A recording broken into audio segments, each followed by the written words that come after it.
Muy cordiales saludos para todos.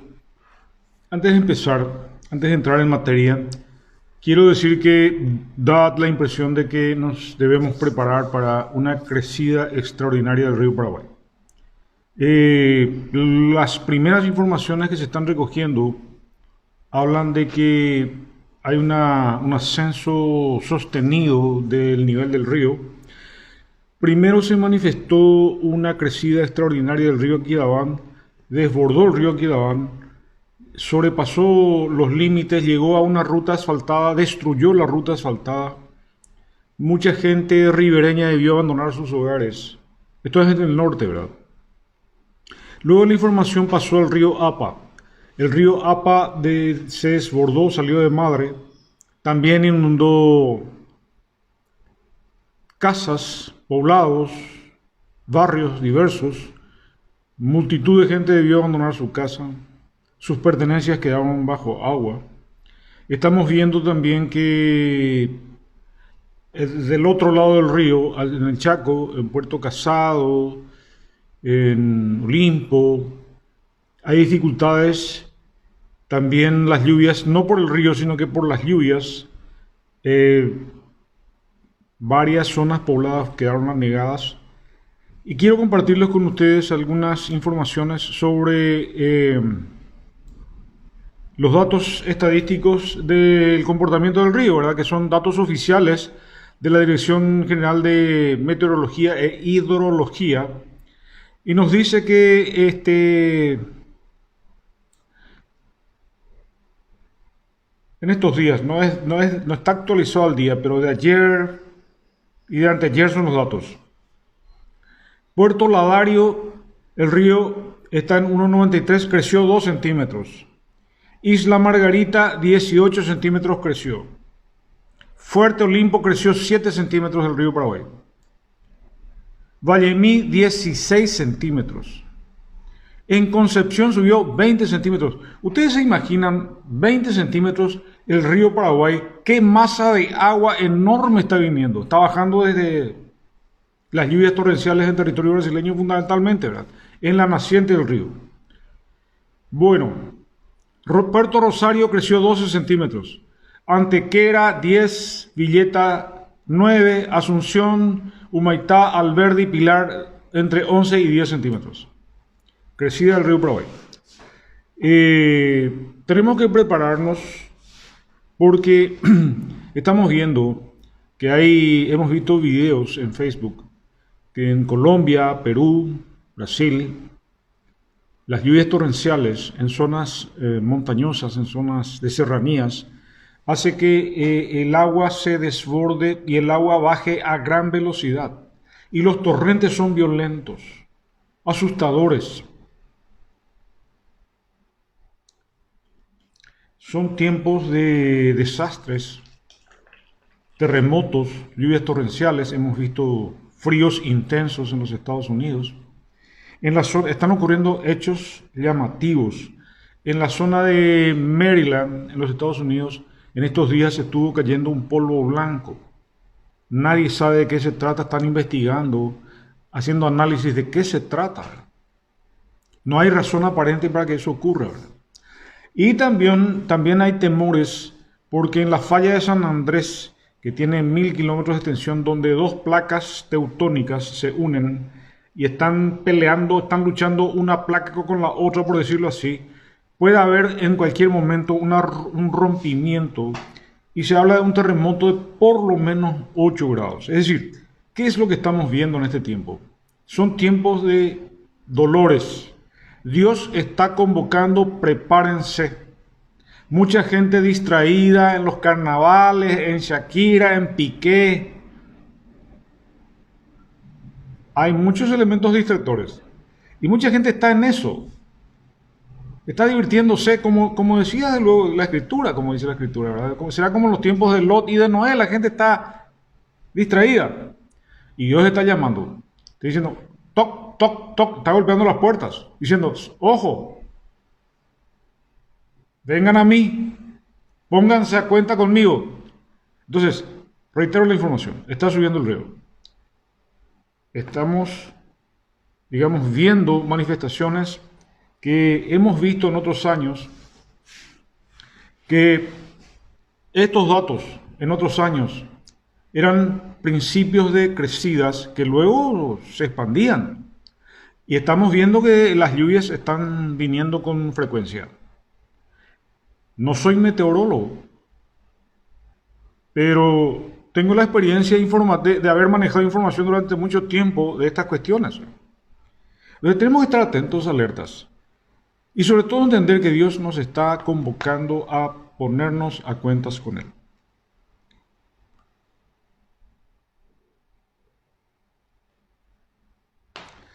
Quiero contarles una parábola. Voy a narrarles una parábola. No es una parábola bíblica, a pesar de que los personajes son bíblicos y los testimonios que cuentan son bíblicos. No sabemos si este hecho ocurrió, pero es probable que haya ocurrido algo así, ¿verdad? Pero es una parábola, y la parábola es una narración simbólica que recoge hechos creíbles con el propósito de generar una lección, generar una conclusión aleccionadora. Y quiero narrar esta parábola en un tiempo en el que vuelve a hablarse de que Jesús fue un político, que Jesús fue un revolucionario, que Jesús fue un maestro, pero como que desvalorizan la misión de Jesús, que fue un enviado, el Hijo de Dios, y vino a salvar lo que estaba perdido. Vino a salvar lo que estaba perdido. Y quiero dar una narración que, digamos, a mí me puso los pelos de punta, me dio piel de gallina. Y he paraguayizado la parábola, ¿verdad? Bueno, la parábola se sitúa en el momento inmediatamente posterior a la resurrección de Cristo y esta historia o esta parábola, esta narración se sitúa en el cielo. Entonces Jesús acaba de resucitar, subió al cielo y en este momento está reunido con su Padre. Están reunidos Jesús y Dios Padre. Y mientras ellos están reunidos, los grandes personajes bíblicos vienen a esperar que termine la reunión para honrar a Jesús, para alabarlo, bendecirlo y cantar victoria con él. Y están ahí los grandes hombres reunidos: Moisés, David, Abraham, Samuel, Josué. Está Lázaro, el mendigo. Y Lázaro el mendigo es muy cuidado allí. Y están preparando una reunión tomando mate. Van a tomar mate mientras esperan que Jesús termine su reunión con el Padre. Y Caleb es el que le pregunta a Lázaro: decime, ¿cuál es el yuyo que querés ponerle a la mate? Y Lázaro le dice: elegí vos, le dice. Vos estuviste probando yuyos cuando fuiste a investigar la tierra prometida para darle el informe a Moisés.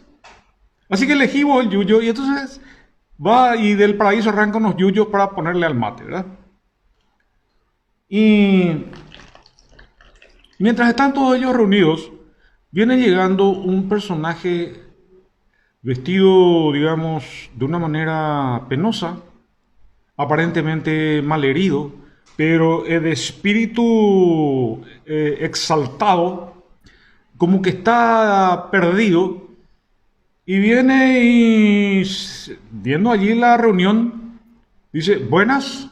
Y todos le dicen: buenas. ¿Puedo? Claro que sí. Estira aquel tronco y vení, sentate.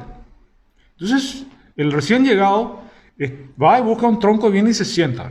Participa de la reunión. Y en la reunión comienza la conversación.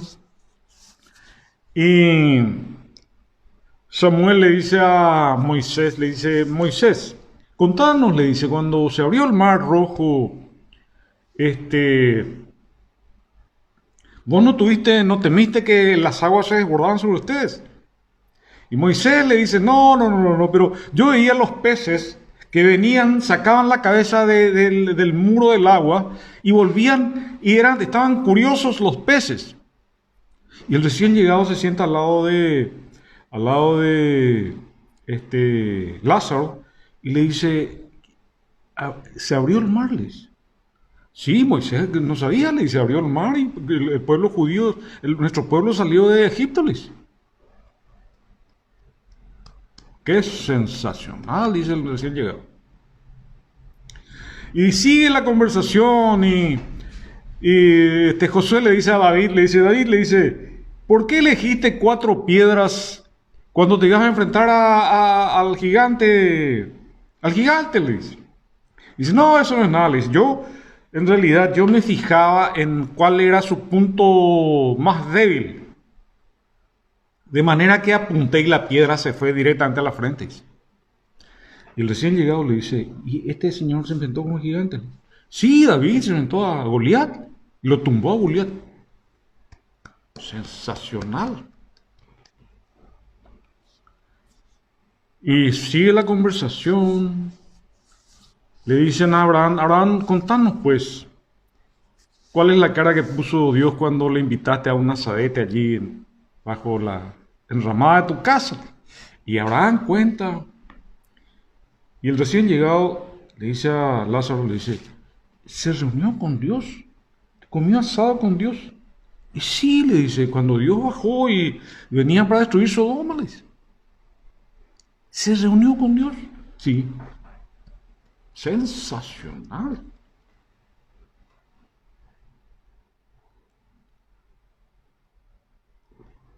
El hombre recién llegado, que todavía no tenía túnica blanca, estaba vestido como había, digamos, ascendido al cielo, estaba sorprendido de las historias que estaban contando.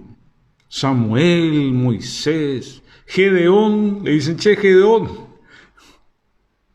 300 contra 100.000 se pelearon allí. Y Gedeón habla y cuenta y dice, él con 300 se enfrentó a 100.000. Le dice a Lázaro, el recién llegado.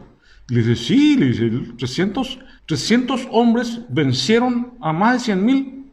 Un ejército de 100.000. Sensacional.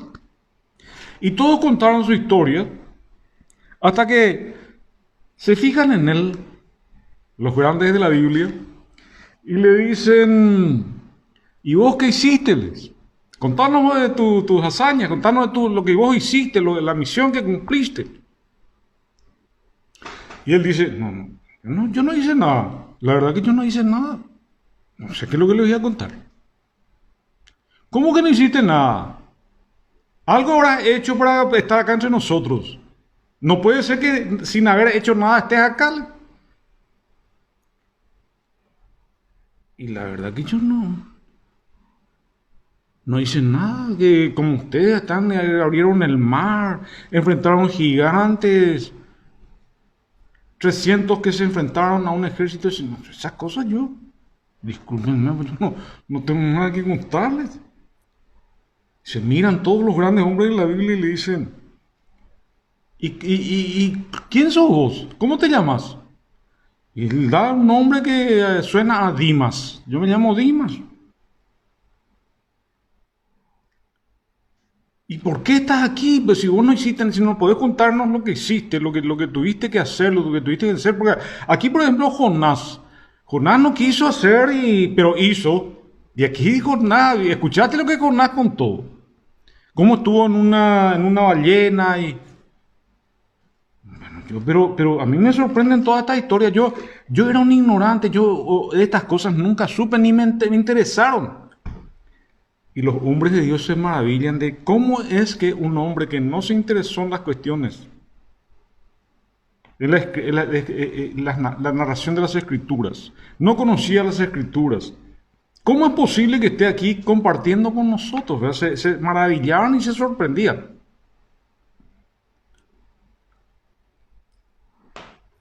Entonces le pregunta a Samuel, le dice, decime una cosa, Dimas, en todo caso decinos, ¿y a qué te dedicabas? ¿A qué te dedicabas mientras vos estabas allá? Y la verdad que me cuesta contarle a lo que yo me dedicaba. Y no, contarnos con toda confianza. Aquí estamos, todos somos, ya estás entre nosotros. Quiere decir que hiciste algo extraordinario. Contanos a qué te dedicabas. Y bueno, les voy a contar. Dice, yo era un ladrón. Todos se miran y dicen, ¿eras un ladrón? Sí, un ladrón de... Me dedicaba a robarle a los ricos. Fundamentalmente a los ricos. Entonces miran y dicen, eras ladrón. Sí, ¿y cómo es que estás aquí? Le dice. Y bueno, le dice, yo estuve en la cárcel y tenía pena de muerte y fui llevado a un lugar alto y allí me crucificaron y 3 éramos crucificados y a mi lado estaba el que yo interpreté claramente que era el Mesías, y le dije, yo soy ladrón, reconozco que yo soy ladrón y yo veo que vos sos el Salvador. Te pido que me tengas en consideración, me perdones. Y el Mesías me dijo, esta tarde vas a estar en el paraíso conmigo. Y entonces yo vine llegando aquí, les vi a ustedes y yo vengo a buscarle al Señor porque me dijo, vamos a encontrarnos en el paraíso. Y vine acá y quiero saber dónde está porque quiero encontrarme con Él. Era el ladrón que murió con Jesús. La lección es que Jesús no fue simplemente un maestro, no fue simplemente un político o un revolucionario, no, Jesús fue el Salvador. La Escritura decía, la paga del pecado es la muerte. Y era necesario que muriera un inocente a carta cabal como Jesús. Y Él aceptó morir por nosotros, para cumplir la ley que su propio Padre había establecido. Y que su propio Padre no podía mentir, no podía sobrepasar, no podía violar la ley que Él mismo estableció. La paga del pecado es la muerte. Y aceptó y envió a su Hijo a cumplir esa misión, en un acto que nosotros no sabemos comprender en su real dimensión, porque no tenemos la inteligencia suficiente. Un padre, él siendo Dios, entrega a su Hijo a morir por bandidos, como el que estaba en ese momento siendo recibido por los grandes hombres de la Biblia. Alguien que no hizo grandes obras, que al contrario, las obras que hizo fueron destructivas. Y se salvó simplemente por decir que creía que el que estaba muriendo a su lado era el Salvador. Y le dijo, reconoció pecador, reconoció su error, confesó sus pecados. Dijo, yo soy ladrón, pero creo que vos sos el Mesías y te pido que tengas piedad de mí. Y Jesús le dijo, vas a estar conmigo en el paraíso. Vos sos un ladrón, sos un bandido, sos un pecador como todos nosotros. Todos nosotros somos pecadores. Nosotros no merecíamos la salvación. La salvación la tenemos simplemente por reconocernos pecadores, por reconocer que hemos cometido errores y nos hemos arrepentido y Señor, perdóname, Padre. Te recibo a ti, Jesús, como mi Salvador único y suficiente. Sálvame, Señor. Transfórmame. Te abro las puertas de mi corazón y te recibo como mi Salvador, Señor. Y te pido que obres en mí para que yo sea el ser humano que tú quieres que sea. Para que obres en mí, Señor, de modo que los talentos que el Señor me regaló, que el Padre me regaló, los use en favor del reino, Señor. ¿Me están entendiendo, Señor, la trascendencia de la muerte de Jesús? Porque muchos pues dicen, las obras nos salvan. Las obras simplemente no. Las obras sirven para que vos recibas galardones en el cielo. No todos alcanzamos el mismo nivel de salvación. Unos alcanzan salvación simplemente, pero otros, además de la salvación, van a ser coherederos del reino, van a gobernar con Jesús en el gobierno milenial, en el reino milenial. Van a estar ocupando lugares de preponderancia en el cielo. Son coherederos del reino.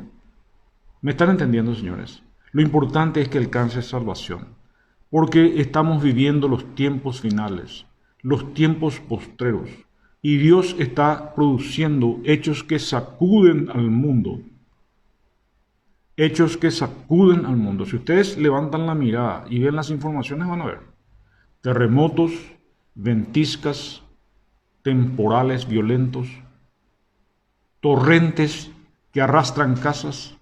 Van a ver eso. Y comencé diciendo que está subiendo el nivel del río Paraguay. Nosotros sabemos lo que eso trae. El dolor que trae en poblaciones ribereñas cada vez más abundantes. Entonces, señores, lo dejo hasta aquí. Tiempo de reflexión, tiempo de entender que Jesús vino y murió por nosotros. Tiempo de recibirlo a su Hijo, al Hijo de Dios, como Salvador. Porque luego vendrá la ira de Dios contra los que rechazaron al Salvador. Lo dejo hasta aquí, que sea un tiempo de reflexión. Hasta la próxima.